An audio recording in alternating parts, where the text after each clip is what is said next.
Today we're going to talk about how to analyze your market. And this is the second series. Last time I just introduced myself and I'll do a recap of why I'm here. But I want to start off with a legal disclaimer. That's something that I always go through, what you hear in most investment type of classes. So I'm not an attorney. I'm not an accountant, economist, or financial advisor. Any information I provide is not a promise of returns, and I'm not responsible for the results of any investment you make. You're responsible for conducting your own research and due diligence before investing, with the understanding that all investing has risks and you could lose your money.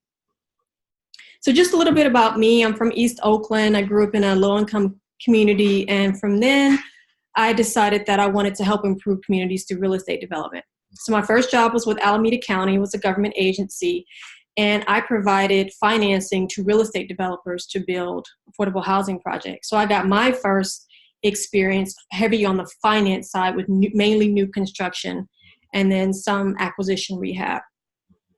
I funded 40 projects worth over $1 billion. And I was also the asset manager of 4,000 apartments of both affordable and market rate. So the asset manager basically oversees the property manager and makes sure that the property is being taken care of, but also the long-term plan of the property is being executed, capital budgeting, renovation, they watch the market, things like that. I've also invested in my own small rentals in California, Phoenix, and Florida. And what I currently do is I find and analyze apartment deals for investors. So the reason why I'm even doing this is because I want to do my part as helping our community. So our ancestors before us, they struggled, they worked, and they did everything so we could be here to even own property, which wasn't always the case. We couldn't always own property. Of course, we couldn't always work and get paid for it. So I'm doing my part to help us because we still have some problems. We're 12% of the U.S. population, but we have a 21% poverty level. We have only 65% of the median income, which is the lowest of all races. And we only have 14.5% of the median net worth, again, which is the lowest of all races. And we're 37.5% of the prison population. There's a slide up there if you want. So this has been our story for a while, and we need to get another story. And so I'm here specifically to address our issues that go all the way back to slavery, including our trust issues, the fact that we were locked out of a lot of financial opportunities, which why we don't all think about investing. So I want to talk about that to help us get past that. So I'm focused on apartments specifically because I understand apartments. There's lots of demand for apartments. People always need a place to stay. There's one study that estimates 4.6 million apartments will be needed by 2030. And that's because for a lot of different reasons. Older people are moving out of their homes. They're downsizing. And so they want a smaller apartment with no responsibility. Younger people are getting married later and they don't want the responsibility. Or some people, young people, are just choosing not to buy. They're moving around too much, they're working, so they don't want to own anything. There are also a lot more single head households. People are getting divorced and having two different households, so people are just choosing, or they can't afford to buy homes, so they're choosing to rent. And then we have a lot of population growth, primarily because immigration. People are coming here from different countries and they're getting jobs and they need a place to stay. Most people don't just buy a house, they rent first. So that's another reason. So apartments, they have great cash flow if you buy them right. They can be an inflation hedge. So what I mean by inflation is that everything goes up in price. And if your income is not going up with it, you're going to be falling behind and your money's not going to go as far. But if you own property that's going up because you're raising rents, then that's part of your income. So your income can keep up with everything else. Apartments also appreciate as everything else, housing values, as you raise rents and you manage your expenses, the value of your apartments goes up. And when that goes up, you have options to take equity out, you can buy something else, or you can sell it and do something with the profits. There's also this thing in apartments called forced appreciation, which is unlike stocks. If you buy a stock, you don't have any control of what that company is doing. You're just trusting them to do whatever they need to do to make your stock value go up. But with apartments, you have more control over it. You can renovate it. You can add pet fees. You can put a laundry facility in there and charge money. You can do things that you can make the value go up, because the value of apartments is solely based on the income. So if you can increase the income, reduce the expenses, you can force that property to appreciate. You also have more tax benefits, and also you have different tax benefits than if you bought even a fourplex, because the way the tax rates are, apartments are considered commercial and they give you different depreciation tax benefits. And then it's more recession proof, because if the economy tanks, people still need a place to stay. If they lose homes, they're going to have to rent by choice. So I just want to do a recap from last week, because where I ended was, how do we get started? And the one thing I talked about is you have to know your goal. People are going to invest in apartments for all different reasons. Some people want immediate cash flow, so that's a different buying strategy. Some people don't need the cash flow right now. They're trying to get something for retirement. So they may buy a property that has no cash flow right now. So that's another different strategy. Some people want tax breaks. Some people may have a big family and they want to buy an apartment for each of their family members to live in. And then some people don't need it at all. They're just trying to leave an inheritance. So that's a keep and hold forever type of strategy. The other thing I stressed was education, to learn as much as you can. In the last slides, I gave you a list of resources. There's lots of different webinars. There's different meetups in the Bay Area and actually all over the country where you can meet real estate people and learn about apartments. And you can learn a lot from other investors. I talked about saving. Saving is key, because if you're going to invest, if you're going to partner with someone, everyone wants you to have what they call skin in the game. So even if you don't have that much money, they want you to put some of your own money into the deal so you have an investment. So saving is really important. Building relationships is very important. You can't own, buy, manage any apartment by yourself, especially if it's a big one. You have to have your own team, your legal team, your accountants, your property manager. So working with people and knowing people in the industry is huge. And then trust issues. For us, I know we don't like to work together, and I know why, but we have to get over that if we're going to progress. And all the other people that buy these big buildings, they all work together, especially people of certain races like Asians or Indians. This one guy, he owns lots of units, and I asked him, in Gary, Indiana, actually. So how did you get started? And he said, do you know anything about the Indian community? I said, no. He said, well, we help each other. The way I got started was I borrowed money from a friend and a family member, and then I paid that back. And then when it was time for them to buy their apartment, I helped them. So that's how all these people are buying all these properties and getting rich, basically.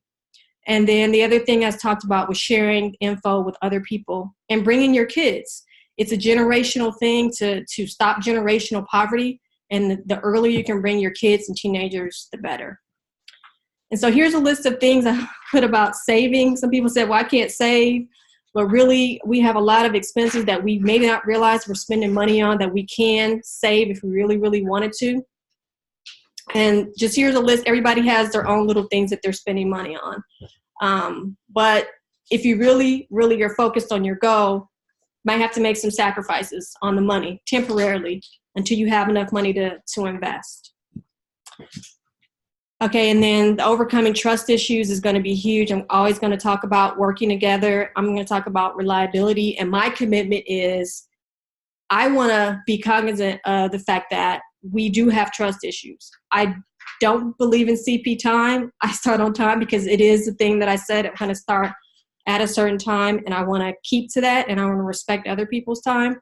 And then transparency. Any deal that I bring, or even if I'm giving an example, I show full numbers, where all the money's coming, where all the money's going. People can ask questions. So open transparency and just doing what I say I'm going to do when I say I'm going to do it is key. So that's how I'm addressing it. So let's go into why we're here today. So to analyze the market is huge. And the reason why we do analyze the market is because we want to see it coming. It is whatever it's affecting your property. Some people were affected, a lot of people, maybe some people here were affected by the foreclosure situation 10 years ago, the recession. Well, whatever happened to somebody's particular property wasn't just happening to that property. that situation was a national market phenomenon going on with the lending industry. And if people were paying attention, some people were, not many, but some people, they did see it coming. And so they were able to sell their properties or short the stock market to take advantage of what was going on. So the reason why we analyze the market is so we can make investment decisions. Whatever numbers we put in our budget is based on, part of it's based on that property, but maybe 20%. Other 80% is based on what's going on in that city, in that county, in that state that is going to impact the property. You also need to reduce your risk. We're going to talk about risk later. You need accurate budget numbers. So what you put in your budget for rents and expenses and growth, all that's based on the market, not that much based on that particular property. And then long-term appreciation. If you have a plan to buy it, keep it, sell it in 7 years, you have to figure out how you're going to do it and how much money you're going to make based on the trends. So after you do your research, you analyze your market, the questions you have to be able to answer are, do people even want to live here? How many people in the area need housing? What are the characteristics of the people? Are they old, young, white, Black, kids, whatever? What type of housing do people want? And then how much are they willing to pay? So these are the demand drivers for the economy. Jobs is a big one. People come to an area to get jobs. And when they come to get jobs, it makes the population grow. Population is a demand for housing. Household size. If there are people wanting to live by themselves, that means you need smaller units, but more. If you have bigger families, you need bigger units, but maybe less. Age is a huge thing. We have a growing population that's older, so that's a different type of housing. And then there are a lot of younger people, millennials, that are looking for certain amenities in their apartments. Lifestyle, do they need a pool in the housing? Do they want a community? Do they need Wi-Fi? Do they need a club room? All those things affect what type of property you buy. The local attitude towards the apartments. When I mean local attitude, I'm talking about the government in particular. So if you're going to do a new construction, you have to find out if the government is even going to let you. Some governments are not friendly towards apartment development. Some communities, they say they want housing, but if you try to build something next to them, they will come to the city council and go crazy and you won't get your project through. Rent control is huge, especially in high-price housing areas like California. Landlord-tenant laws. California is not a landlord-friendly state. It's a tenant-friendly state, and it's becoming more so. All that impacts what you're able to do with your property. And then rental taxes. Some states, some cities, they will charge you a certain tax for being a landlord. So, and now that affects your budget. Schools, people come for schools. Areas with better schools appreciate faster.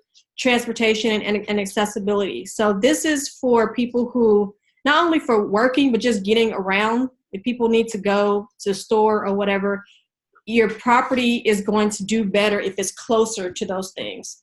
Also public transportation, as if you're in a place where there's a lot of congestion, like here, so you try to be close to BART, bus, things like that. And then quality of life and amenities. So we have a lot of people coming here. Part of it's jobs, but part of it's weather. Part of it is entertainment. We have sports teams. We have Hollywood. If you're in LA, culture, all that. Museums bring people. And then affordability. People want to go, if they can, to some place where they can still afford it. So that's why places like Stockton and these outer skirts area are starting to get some more growth. So I want to focus on the demand driver of jobs because that's a huge one. So when jobs bring people, you have to look at what type of jobs are coming. Are they low-income jobs? Are they tech jobs? That is going to determine how much people can pay. And it is going to determine what type of housing you're going to buy or build. Diversity of industries is good. Try to avoid an area that has an over-dependence on one company, one industry, things like that. Because if something happens to that company closes, then people move out. It's going to crash the housing market. and then the multiplier effect. So the multiplier effect means that when a company or an industry brings in a certain type of job, that one job creates like 5 or 10 jobs. So when Google, say, hires an engineer, that engineer buys a car, buys a house or rents an apartment, goes to the local store, they get on BART, and then Google also has to hire the janitors, the people who serve the food. So that one engineering job is probably bringing in 10 different jobs, and that creates a multiplier effect for the economy. So we look at economic trend indicators. That means not just what's going on, but which direction. Are the jobs going up? You want an area where there's more jobs coming in. Unemployment rate should be stable or going down. Populations should be going up. Rent should be going up. For sale prices should be going up. Vacancy rates should be going down or stable. And then income should be going up. This is the type of place you want to buy in or build in. So I want to talk about how home sale prices impact apartments. So essentially, if housing is cheap, people are going to prefer to buy than rent. If you own an apartment, then that means the housing, the for sale housing is competing with your building. And the way you can kind of figure out how much it's going to compete is you can do some calculations. So just work with me here. I'm going to walk you through this. You want to compare how much income people need to buy the average house versus the median incomes in the area. So let's just assume that the max mortgage is going to be 30% of your income. And that's based on what the lenders look at. They might say that you can have debt up to 40%, but most people have other debt, credit cards, student loans, etc. So then you need 10% for that other debt. So they're going to let you have pay 30% of your income towards your mortgage. Interest rate's about 4.5% right now. 30-year mortgage is standard, and say the purchase price is $460,000. If you put down 3.5% down payment, which is not a lot, but not everybody has $50,000. People don't save, or they don't have it for whatever reason. That's the minimum based on lender standards. Then the loan amount would be around $448,000. So then if you use Excel or you have a mortgage calculator, you can figure out how much your mortgage will be. So you can put this function into Excel, which is a payment function. Is the interest rate, 4.5% interest divided by 12, which is the number of months, payments in a year. 360 is the number of total payments. So if you have a 30-year mortgage times 12, that's 360. And then the loan amount is $448,000. That equals a payment for principal and interest of $2,269. And then you have to pay taxes. In California, it's about 1.2% of the purchase price. And that equals $460 a month. And then I'm just saying the insurance is like $1,100 a year, which is $92 a month. If your mortgage is $2,821 for that house, then you need to figure out how much income you need to afford that. So you divide that by 3, which is $9,400, and then you multiply it times 12. So this is saying that you need $112,000 approximately of income to buy a house that costs $460,000. So then what you do is compare that income to the median income in that area. So if you need $112,000 to buy a house, and if the median income is $84,000, you know that at least half the people cannot afford a house. Median is half above, half below. So half the people make over $84,000, half the people make below $84,000. You know that they cannot, half the people cannot afford a house. So that means that they need an apartment to stay in. So that's how you figure that out. So if the houses are cheap, and I know some people may want to invest where the apartments are cheap, but if the houses are also cheap, then those houses are going to be competing with your building, and they can make you have to keep your rents low because there's just not a demand for it. So supply. New construction, that's what I mean by supply. So if people are able to build new apartments because there's land, that will also impact the vacancy rates and people's ability to pay. So of course, I think most people understand supply, demand. The more supply there is, the cheaper prices are because people have more options. if you are in a place where people are still building, there's land, Oakland, San Francisco, they're building, but we're still kind of built out. There's not a whole lot of land. People are tearing down stuff, but that restricts the supply. If you have places where people are still building, then all that new supply is going to keep competing with your building, whether you have a new building, and especially if you have an old building. Because if you buy an old building and then somebody builds something down the street, they're newer, you're competing with them. Most people are going to want to live in a new building versus an old building. So that's going to keep your rents down. So the risk factors. So you want to look at the risk factors. There's no investment that has no risk, including apartments. So there's always going to be risk factors, but that doesn't make you not move ahead. What you're trying to figure out is, can I tolerate the risk, or can I do something that's going to mitigate the risk? Or you might say, no, it's too risky, I'm not moving forward. So here's some of the major risks that you need to keep in mind. A recession. Recessions happen not because there's a time clock that says it's time for us to have a recession. Recessions happen because most people start spending more than they make.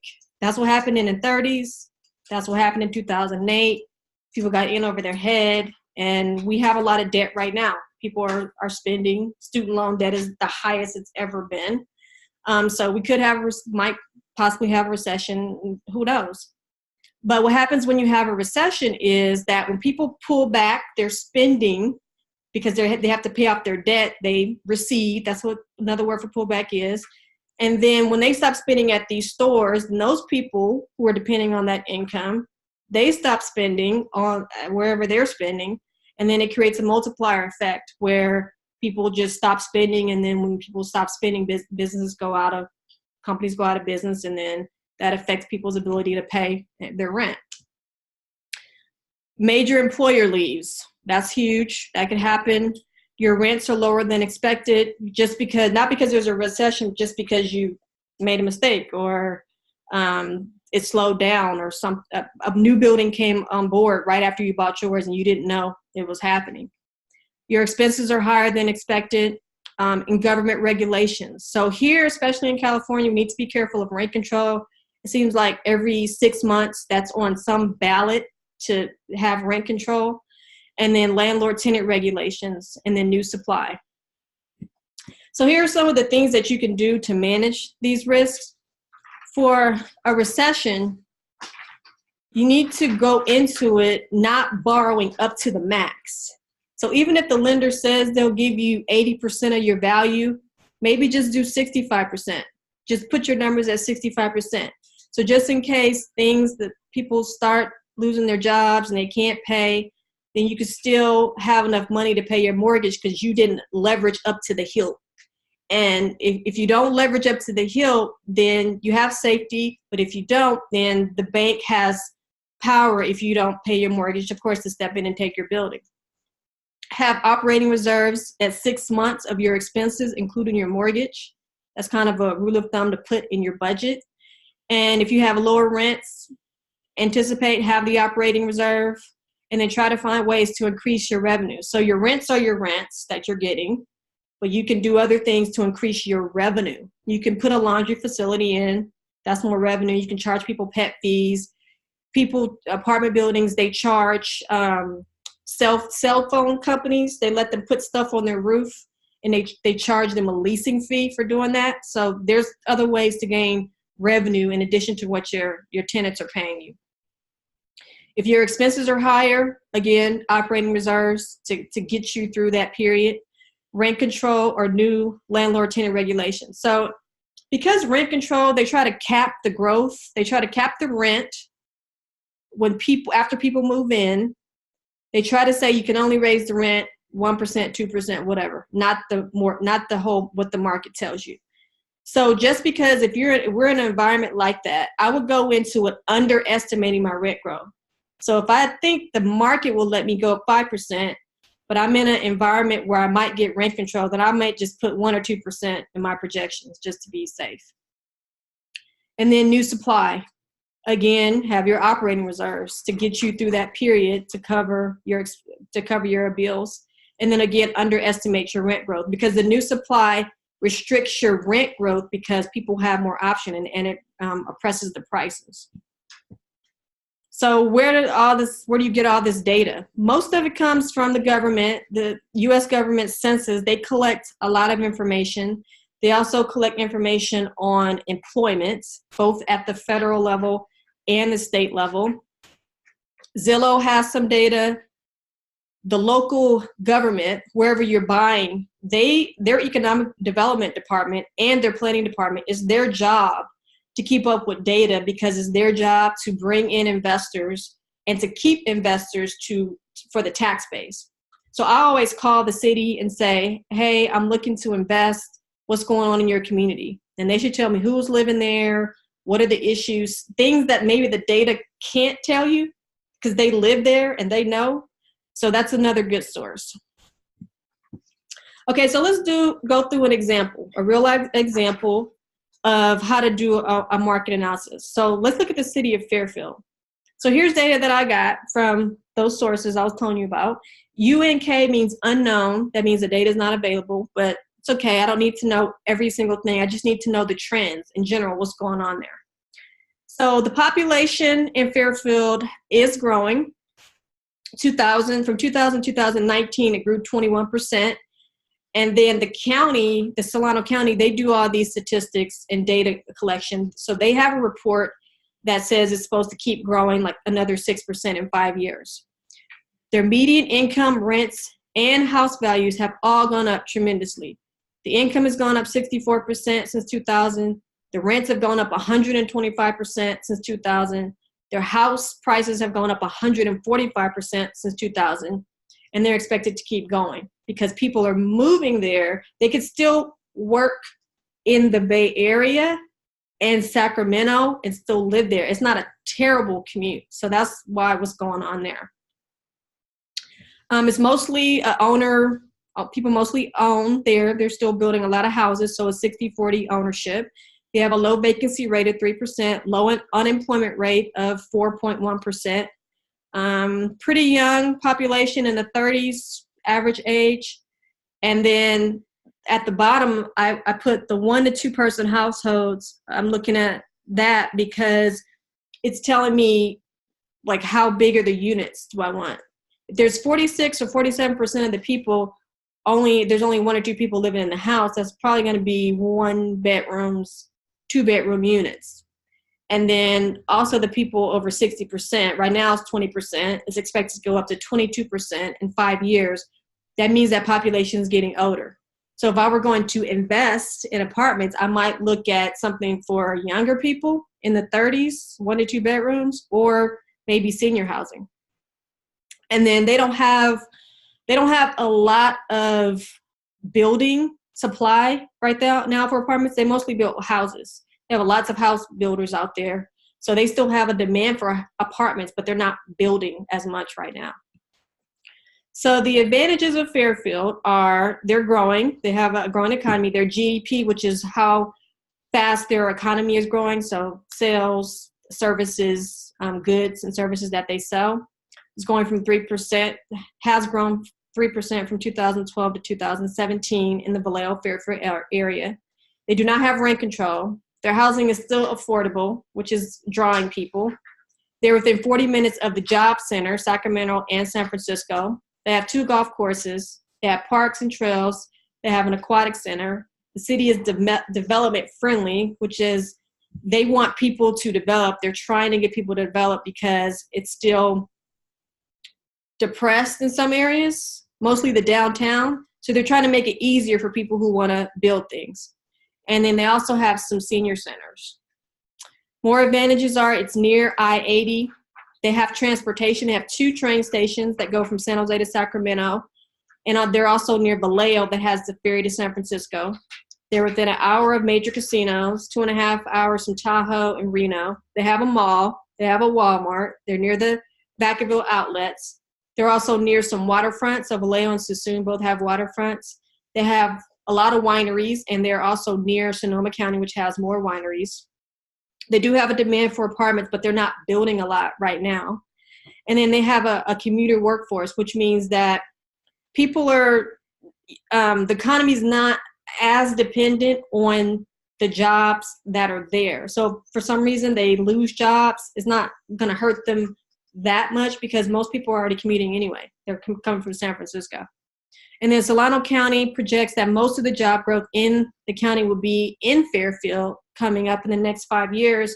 And that's because they have a lot of opportunities for business growth. Their land is still cheap, and they still can pay their workers a little less than the workers that pay in San Francisco. And then they're also zoned the land for business because they're trying to attract businesses. So if businesses come and people are there, then that means you will have a demand for more housing. So they do have some disadvantages. They do have some good schools, but they're mostly way out in the outskirts. They're not near downtown where all the shopping and the other amenities are. They have a significant dependence on Travis Air Force Base. So if something were ever to happen with Travis, they downsized or got closed, it would really hurt the economy. They have new supply because they have a lot of land, so that could depress rents if people start building apartments. And because of that, they don't have immediate upside. So that's not a place where you could go in, buy an apartment, and then sell it in 2 years and make a lot of money. You would have to hold it for a while, like 10, 15 years, something like that. So it'll be like buy and hold. So the risk factors are the same as any other place. It could have a recession. You could project rents that are lower. Expenses could be higher. They could put in rent control later. Rent control, if you go into a city and it doesn't have rent control, it doesn't mean that they can't put it in later. They can always put it in later. And then new supply is huge because of the land, and then Travis Air Force Base closes. So the same way you manage the risk, and I'm going to talk about Travis later, but same thing. If you want to keep your loan leverage low, you want to have an operating reserve. If your rents are low, you want to find different ways to increase your revenue. You want to underestimate your rent growth. Some people, when they invest, they really want it to work, so they try to make it seem optimistic in their numbers, but do the opposite, be pessimistic, and then you're pleasantly surprised. You're pleasantly surprised. If you're not, then you're all right. And then new supply, underestimate your rents and your rent growth. So I'm going to spend a little time on base closures because Travis is there. So Travis employs 14,000 people. And Travis has the multiplier effect that I was telling you about. So the city estimates that Travis contributes $1 billion towards that economy. So if they were to close, not just because the people work there, because they live in the city and they spend money on all these different places. So if Travis were to close and all those people move away, then the city thinks that it could really hurt that economy. So I looked at some bases because we in California have had a lot of bases closed. And this is something that the government does. They look at bases and they see which ones are going to close.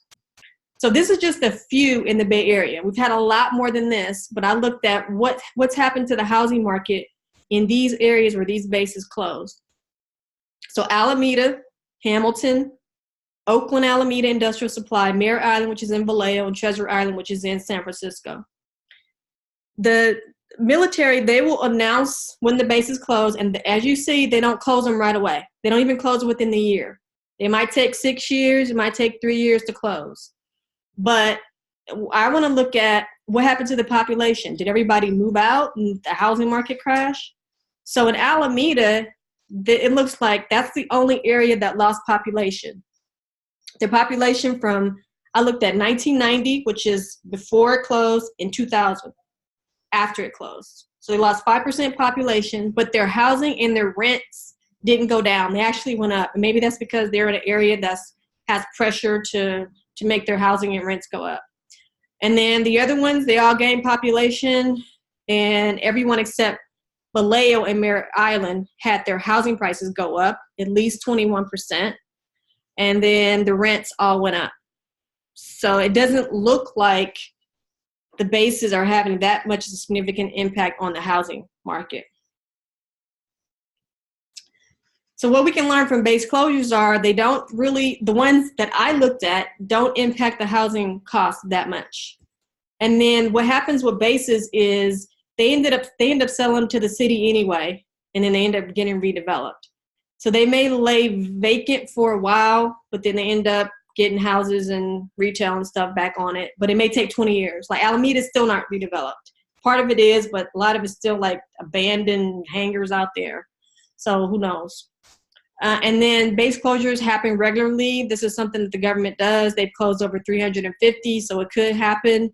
And they currently have a bill right now that calls for them to evaluate base closures and see which ones they want to close.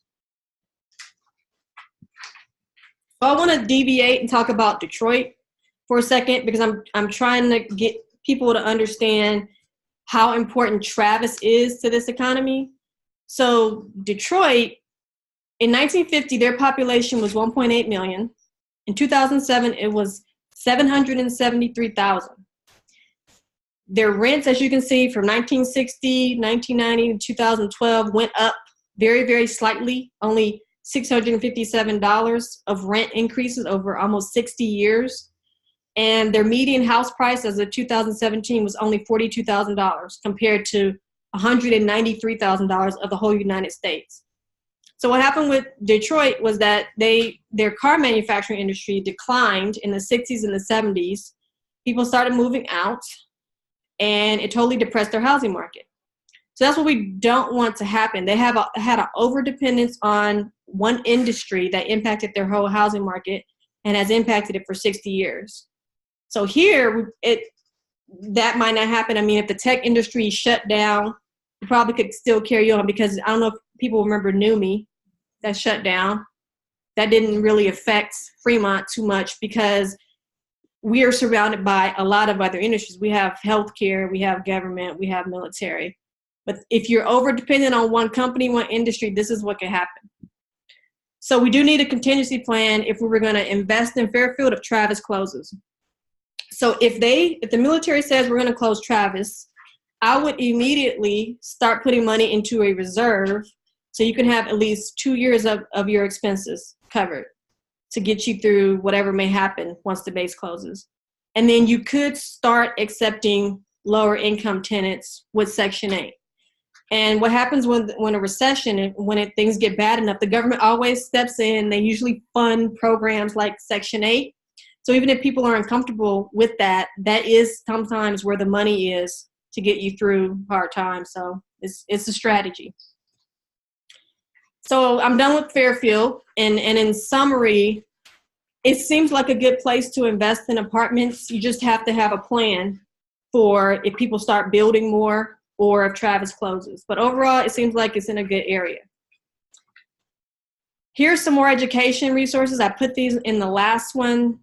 These are people who are nationwide, are very successful in apartment investing, and they have podcasts, they have webinars, they have different websites and FAQs on their website to teach people how to invest in apartments.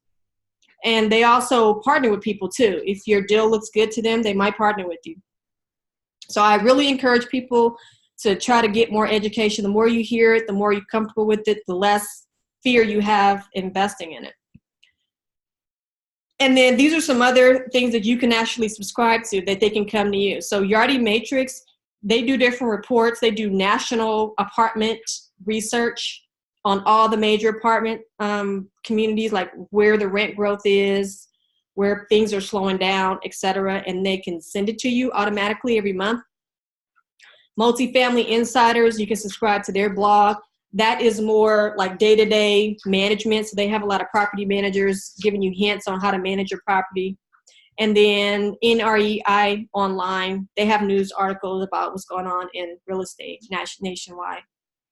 So here's some local education events that you could go to. Virtual Investors Group, they have a meetup. They're in San Francisco. Now these are real live people who own property, so they're good to talk to. And why they have their meetup is to help each other invest more. So you can go to that one. They have one coming up Thursday. Oakland Multifamily Group, they have a webinar. So people who are listening to this who are not in town, you can still go to that webinar. They're going to teach a fundamentals webinar class. And then WRN, they are going to do an all-day training on real estate in San Mateo in September. So they haven't announced the date and the time yet, but you go on their website and you can sign up, and they're really good at explaining things and you can meet people there too.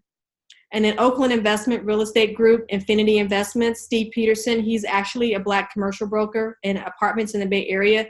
He has his own web meetup in Wednesdays, I think. So August 21st is the next one, so you can check that out. So for future topics, I'm going to talk about analyzing your neighborhood. So that's a little bit more specific than the bigger market. How to look at the financials of the property, how to find apartments, how to pool money, how to get a loan, your due diligence, going through escrow, how to pick your property manager, and how to asset manage, which is overseeing the property manager, how to go through rehabs. 1031 exchanges are when you sell an investment property and then you roll the profits over, so you don't have to pay taxes. We're going to talk about that. And then appraisals. So if anyone has any suggestions for the next location, let me know. I know some people suggested for it to be in Oakland, which is, I guess, more central. So if anyone has a suggestion or has a place, let me know. And then questions. I missed the first part. Was there that you mostly covered Fairfield? No, I covered in general how to analyze your market, and then I talked about Fairfield. Okay. And can I get a copy of that? Yeah, there's one there, and I'll send it out. Oh. We used it. Okay, well, I'll email it out. Okay. Any other questions?